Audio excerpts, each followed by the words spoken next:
পঞ্চগড়ে ক্ষমতার অপব্যবহার করে পলিটেকনিক ইনস্টিটিউট প্রতিষ্ঠার নামে কৃষি জমি অধিগ্রহণের অভিযোগ তুলেছেন ভুক্তভোগী জমির মালিকরা। ক্ষতিগ্রস্ত 12টি পরিবারের অভিযোগ, বিগত সরকারের সময় মালিকের অনিচ্ছা সত্ত্বেও নামমাত্র মূল্যে জমি অধিগ্রহণ করে সরকার। এ অবস্থায় জমি ফেরত পেতে বা ন্যায্য মূল্যের দাবি জানিয়েছেন তারা। এ নিয়ে মানববন্ধন করে প্রতিবাদও জানিয়েছেন। রফিকুল ইসলামের তথ্য ও ছবিতে প্রতিবেদন। পঞ্চগড় জেলা শহর থেকে আধা কিলোমিটার দূরে ধাক্কামারা ইউনিয়নের আরাজি শিকারপুর মৌজার খোলাপাড়া গ্রামে টানানো হয়েছে প্রস্তাবিত পলিটেকনিক ইনস্টিটিউটের এই ব্যানার। তবে জমির মালিকদের অভিযোগ, বিগত সরকারের সময় ক্ষমতার অপব্যবহার করে 2021-22 সালে জেলা প্রশাসক কৌশলে 12টি পরিবারের 16 বিঘা কৃষিজমি অধিগ্রহণ করেছেন, কিন্তু বিনিময়ে নামমাত্র মূল্য দিয়েছেন। এ বিষয়ে বারবার অভিযোগ করেও কোনো সমাধান হয়নি। এই অবস্থায় জমি ফেরত অথবা ন্যায্য মূল্য চান তারা। এখানে আমার জমি আছে 12 শতক। এই জমি যদি সরকার আমাদের কাছে নিয়ে নেয় তাহলে আমরা ভূমিহীন হয়ে যাব। এটা আমাদের বাচ্চা কাচ্চা নিয়ে ভবিষ্যতে চলার মতো।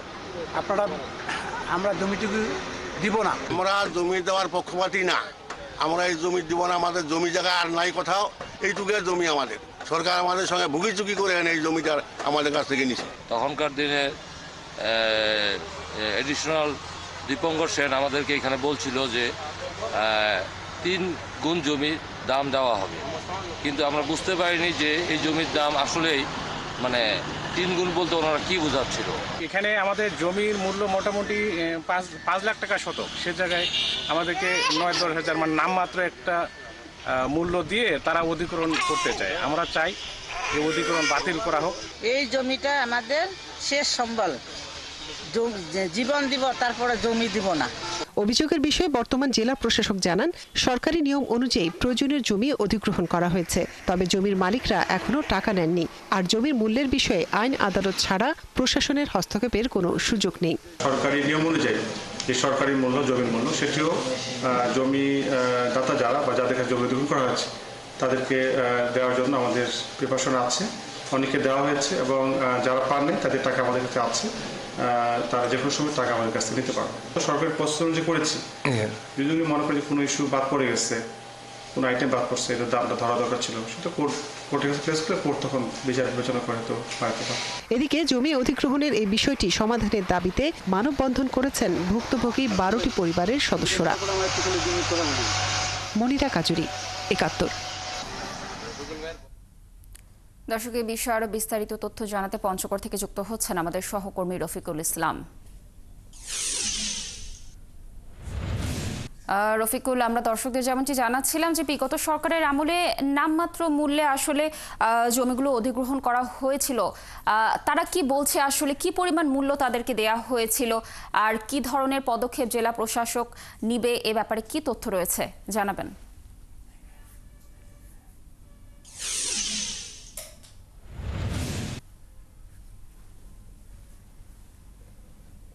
লাবণী, ধন্যবাদ।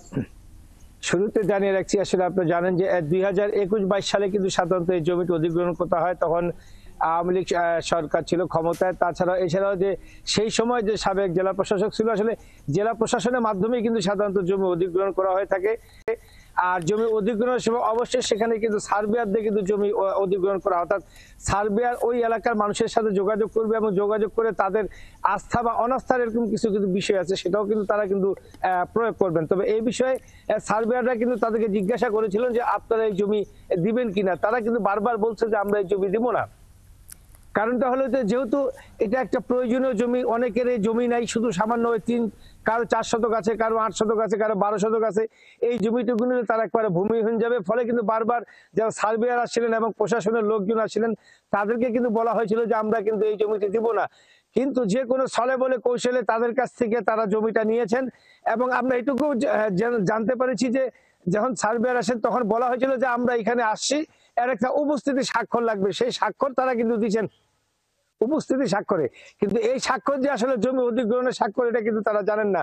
ফলে এটা জানার পর যখন জানতে পারলেন যে আসলে এই জমিটা অধিগ্রহণ করা হচ্ছে, তখন কিন্তু আপনার সংশ্লিষ্ট কর্তৃপক্ষ অর্থাৎ পলিটেকনিক ইনস্টিটিউশন যে ঢাকা যে হেড অফিস আছে সেখানেও তারা যোগাযোগ করেছেন।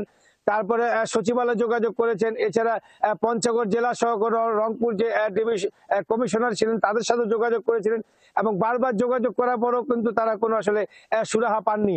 এদিকে গত কিছুদিন আগেও কিন্তু তারা পঞ্চগড় জেলা কোর্টের মধ্যে তারা কিন্তু একটা আবেদন করেছিলেন জমি না দেওয়ার ফলে। সেই আবেদন কিন্তু নামঞ্জুর করেছে।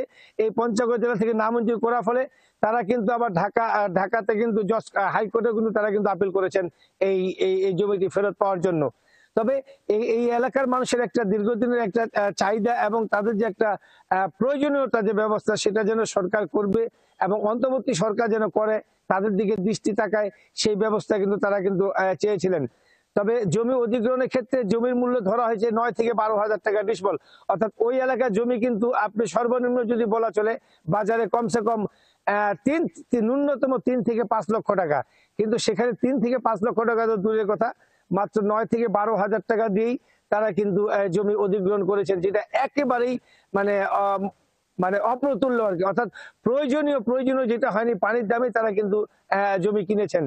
তবে তারা এদিকে বারবার দাবি করেছেন যে মৌজার রেট, অর্থাৎ যে মৌজার রেটটা ছিলেন সেই মৌজার রেটটা পূর্বের যে রেট ছিল, অর্থাৎ আজকে দিয়া 2-3 যুগ আগের, সেটা কিন্তু সাধারণত ধরা যায় সেই যুগেরই কিন্তু সরকারি যে আসলে মৌজার রেট সেটা ধরেই কিন্তু তারা জমির দাম নির্ধারণ করেছেন।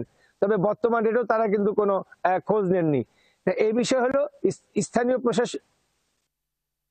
স্থানীয় প্রশাসনের কাছে তারা দাবি করেছেন বা অন্তর্বর্তী সরকারের কাছে তারা দাবি করেছেন তারা যেন অবশ্যই ন্যায্য মূল্যটি পায়, অথবা জমি থেকে তারা যেন জমি ফেরত পায়। দুটোর একটাই কিন্তু তাদের এই পর্যন্ত প্রস্তাব ছিল। আমার কাছে সর্বশেষ এই ছিল খবর। লাবণী। রফিকুল, ধন্যবাদ আমাদের সাথে যুক্ত থাকার জন্য। আমরা আশা করছি যারা ক্ষতিগ্রস্ত পরিবার রয়েছে তারা আশু সমাধান খুব শীঘ্রই পাবে।